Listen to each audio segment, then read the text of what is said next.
Good morning all of you. In this class I am going to explain you about a simple code generator. All of you know that we have total 6 pages. Out of 6 pages, the last page is the code generator. So here the code generator input is the intermediate representation. That means the optimized code.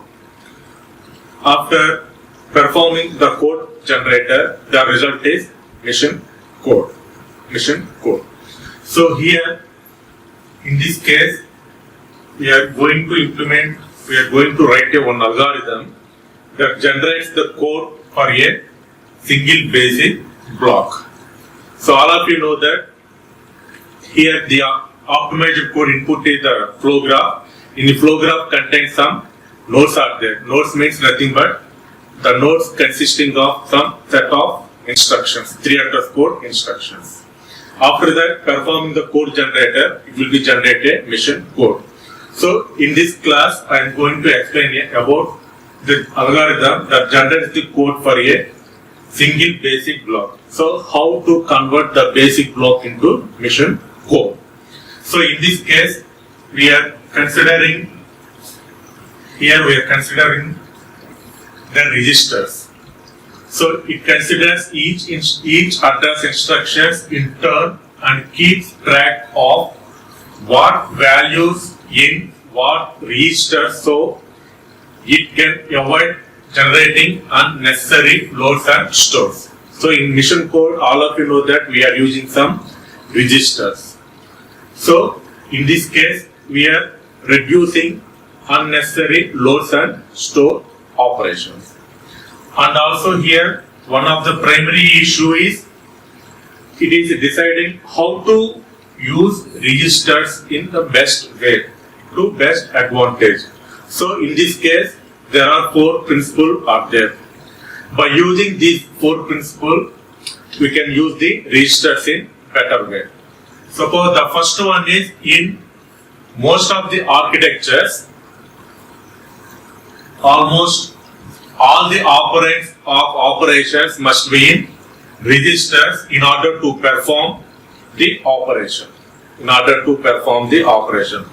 So take any architecture, almost most of the architectures, each and every operands of the operations implemented in most of the cases registers only, because to perform the operation smooth way.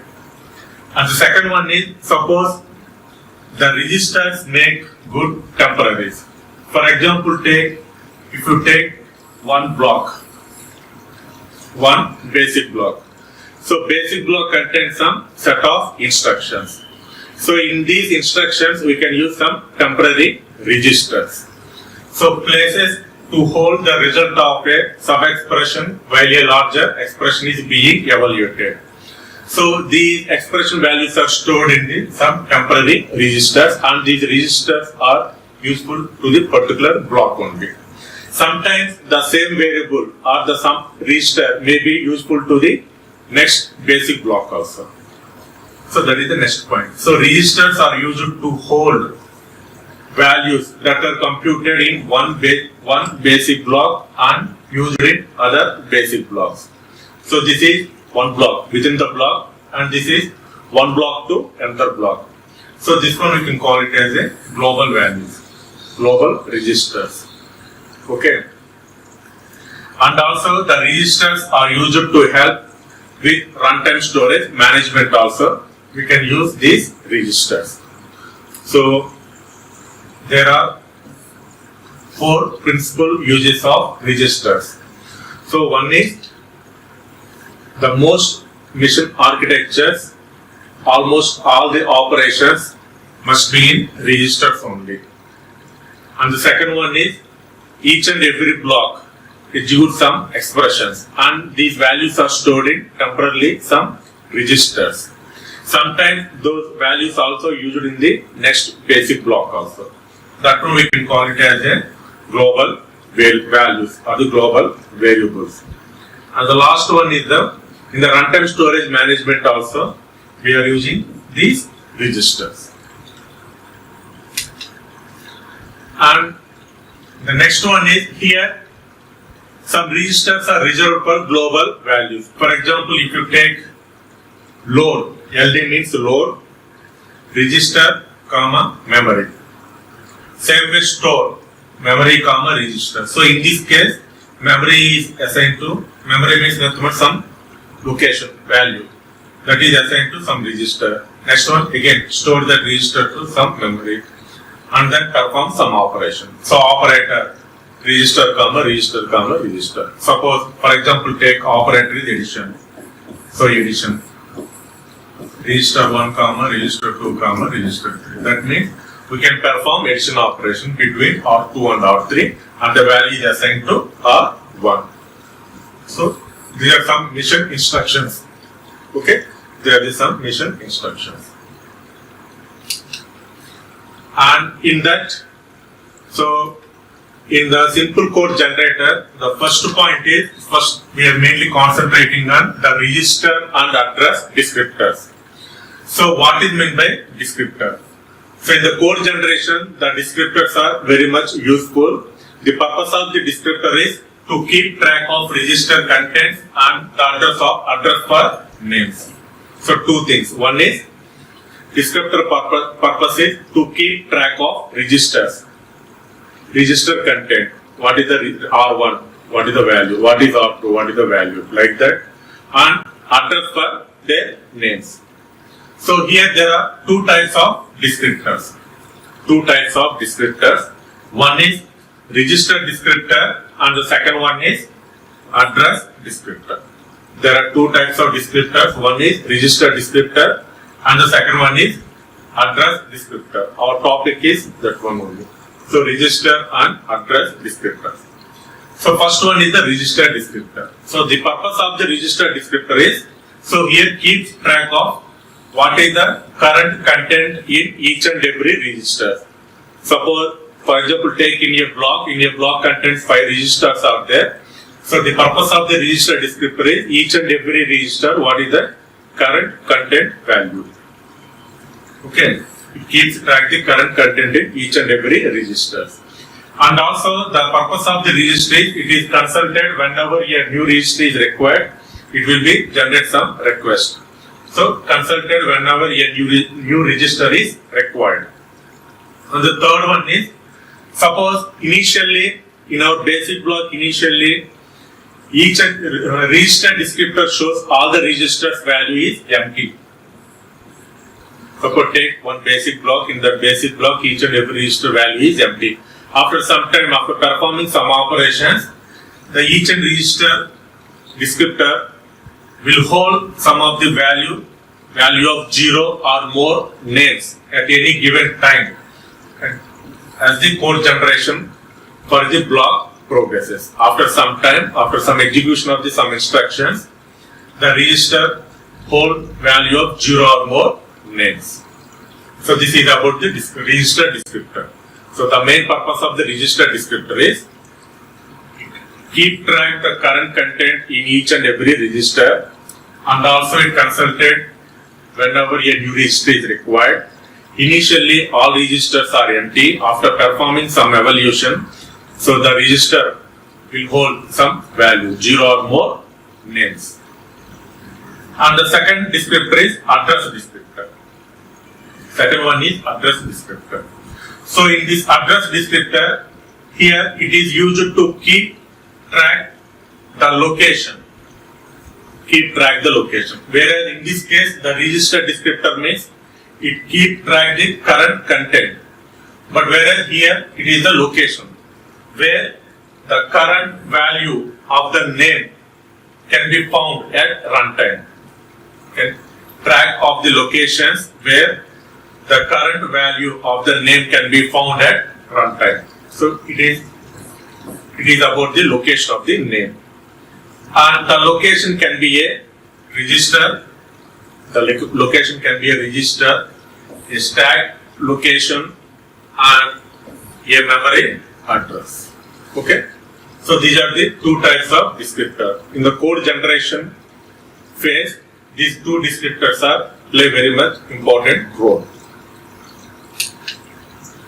And the second point is the code generation algorithm. The code generation algorithm.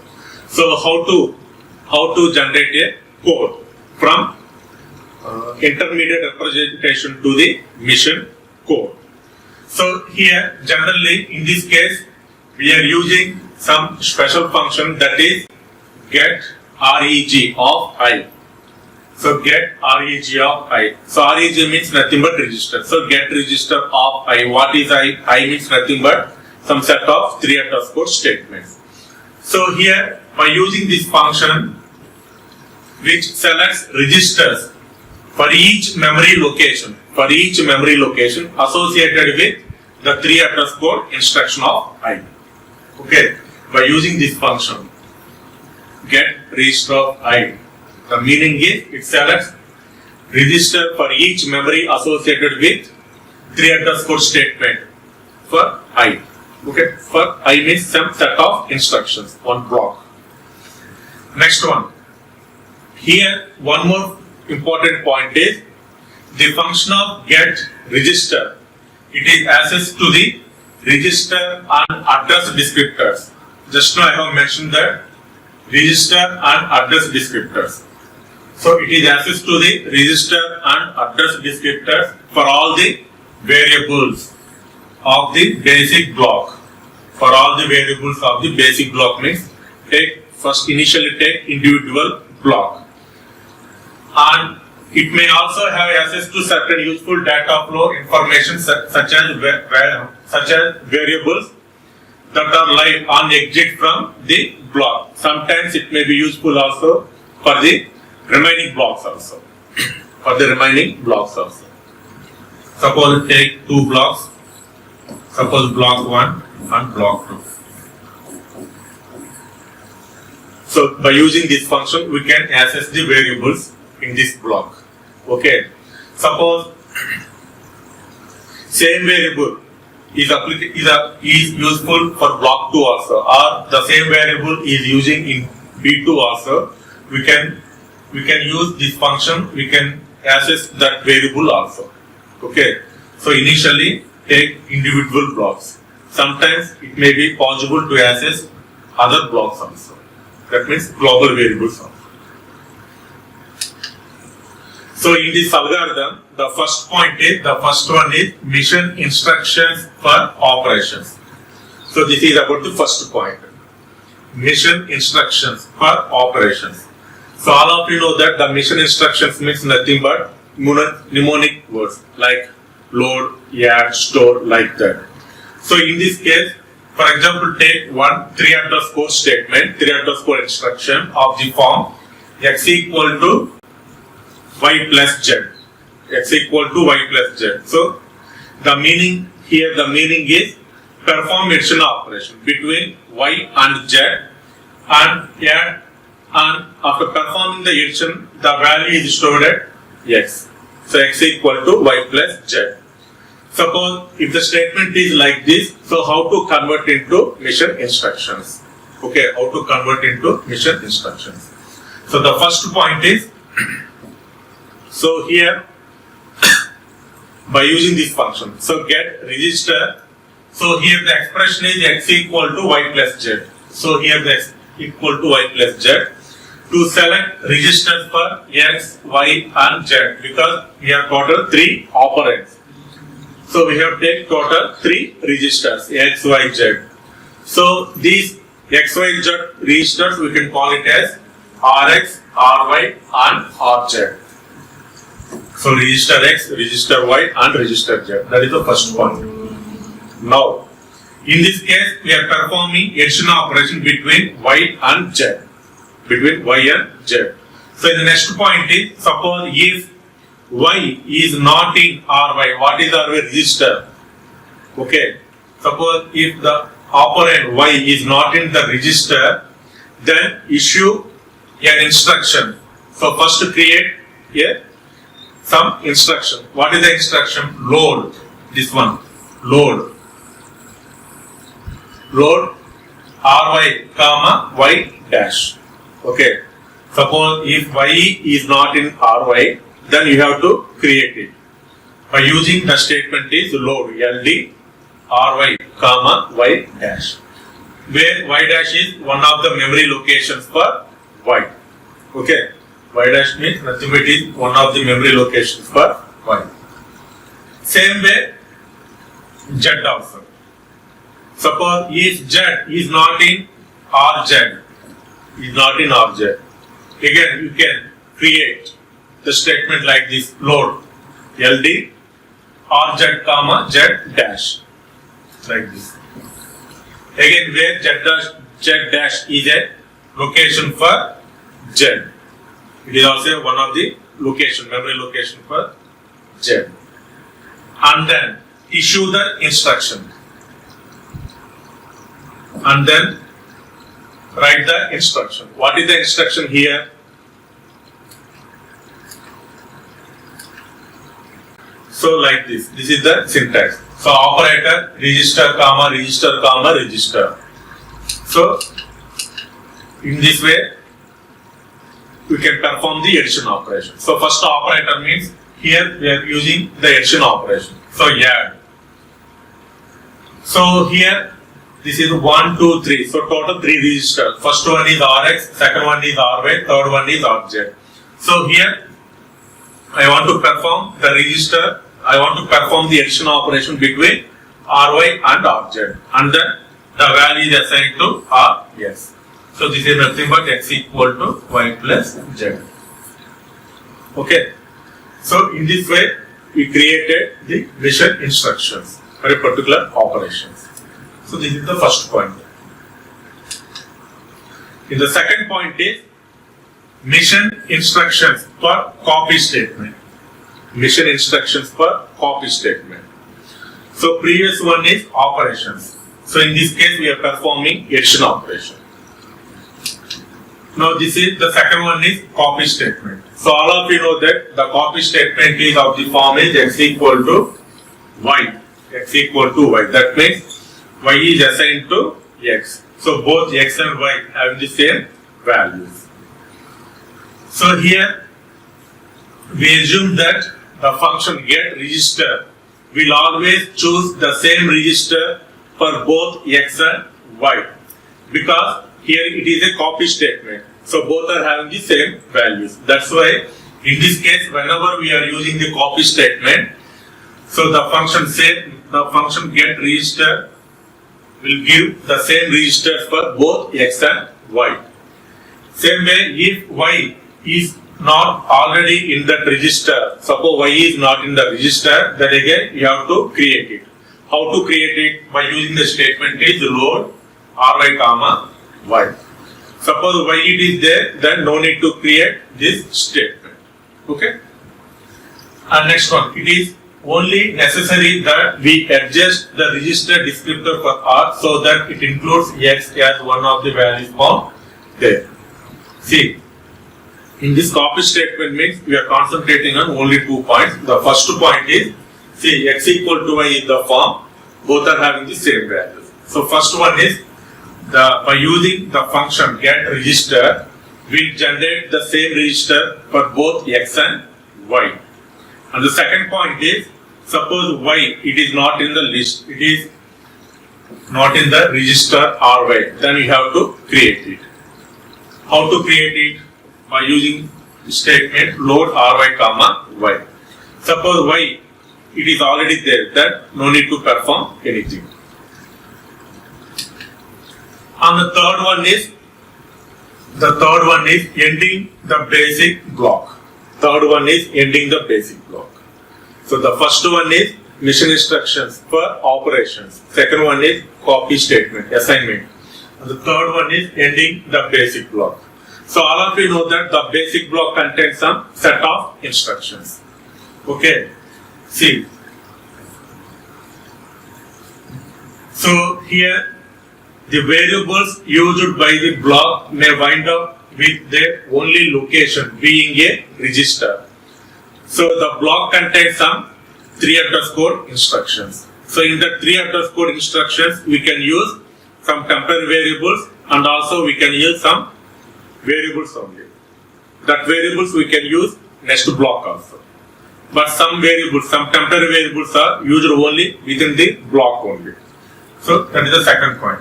Suppose if the variable is a temporary used only within the block, that is fine. Suppose sometimes some variables are used in the next block also. Okay. Suppose we can forget about the value of the temporary and assume it register is empty. Sometimes if the variable is live and exit from the block, okay, sometimes that some variables in block 1 variables are used to the block 2 also. Okay, at that time we can use the register globally. Okay, then we need to assume that the value of the variable is needed later. And also here in that cases, for each variable x whose location descriptor does not say that its value is located at the memory location for x. So in that cases, we can use instruction is st store x comma r, the same register again rewrite to x only. So store x comma r. So this is about the ending the basic block. And the next one is managing register and address descriptors. Managing register and address descriptors. See, this is the code generation algorithm issues. One operation is load and another operation is store. And other mission instructions, it needs to update the register and address descriptors. Okay. So here the rules are there. So the first one, for the instruction, just now I have already mentioned that load r comma x. Suppose whenever we are using the statement load r comma x, the meaning is change the register descriptor for register r. Change the register descriptor. We have two descriptors are there. One is register descriptor and the second one is address descriptor. So in this case, whenever we are using the statement load r comma x, so the first one is change the register descriptor for register r, so it holds only x because x is loaded to r. And the second one is change the address descriptor for x. Change the address descriptor for x by adding register r as an additional location. Address descriptor for x by adding register r, it is an additional location because we can perform load operation, load r comma x. Suppose whenever we are using the statement this one store st x comma r, so here the meaning is change the address descriptor for x to include its own memory location. That means rewrite. Okay, rewrite this one. Address descriptor for x to include its own memory location. Same way, I have already explained this example. Add rx comma ry comma rz. Okay, so perform action operation between y and z, y plus z, and that value is assigned to x. Okay, and next one copy statement. This one is also completed. And this is one of the examples. So for example, take this is the example. So this is block. If this block contains some 3 underscore statements. So here the first one is t equal to a minus b and u equal to a minus c, v equal to t plus u, a equal to t and d equal to v plus u. So in this case, here the temporary variables t, u, v are the temporary variables and a, b, c, d are the permanent variables. Not the permanent variables, that variables are useful to the next block also. Okay.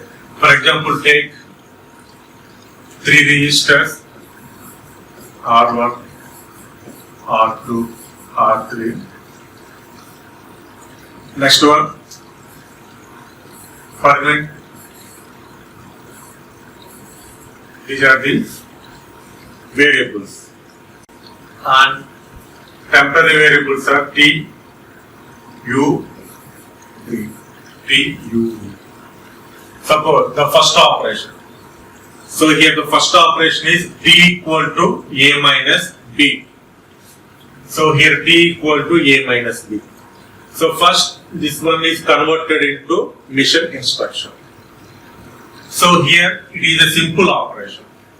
So first A is one name, one operand, that is moved to one register. Next one, B is another operand or another name, that is also load to another register. After that, perform subtract operation. Okay. So first load R1 comma A. So A is loaded to R1. Same way B loaded to R2.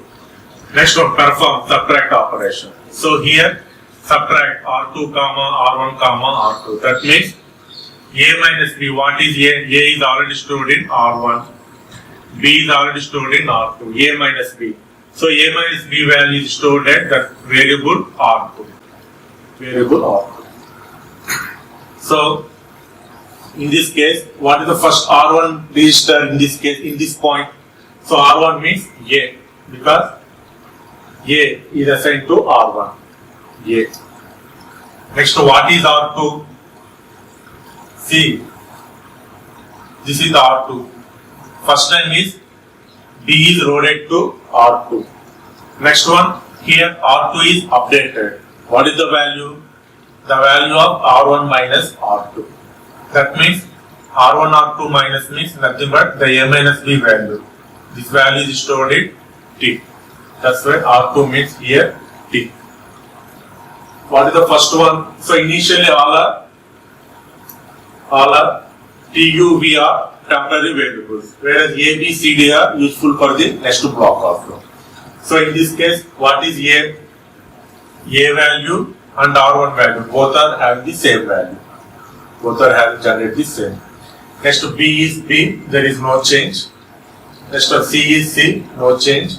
Because in this case, B, so in this case R2 is, value is changed. Now what is R2? A minus B. Whereas in this case A, R1 have the same value. But in this step only, in this step both are same. But after performing this step, this R2 and this R2 both are different. That's why here no need to write R2. And C, we are not using C and D. And what is T? T value means nothing but R2. So T value means nothing but R2. Okay, in this way the memory is allocated. Next one, take the second statement. U equal to A minus C. U equal to A minus C. Now, A is already over. A is in R1. A comma R1. Next one, load C. So C, R3. Perform A minus C. A minus C means R1 comma R3. That value is stored in R1. R1. What is R1? Nothing but A minus C value, that is U. So here R1 means nothing but U. Previously it is A. Now R1 means the value is U. What is R2?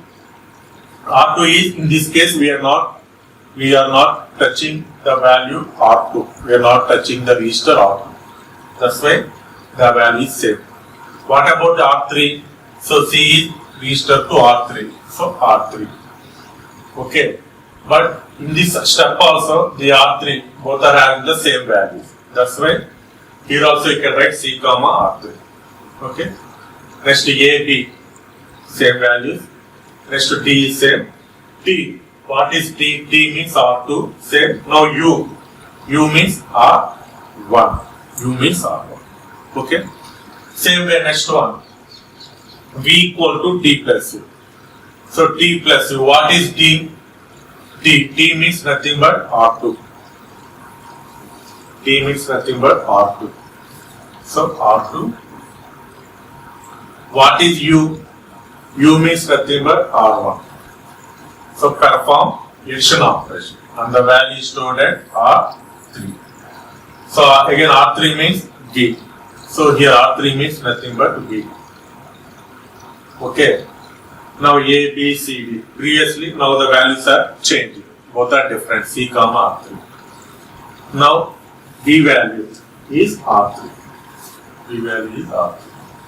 So in this way, like that, A equal to D and D equal to B plus U. So in this way, the memory is allocated like this. Okay. So this is about the code generation algorithm. So in this way, the last phase, that is the code generation, takes the input intermediate representation into mission code representation, mission code objects. So this is about the simple code generation. Thank you.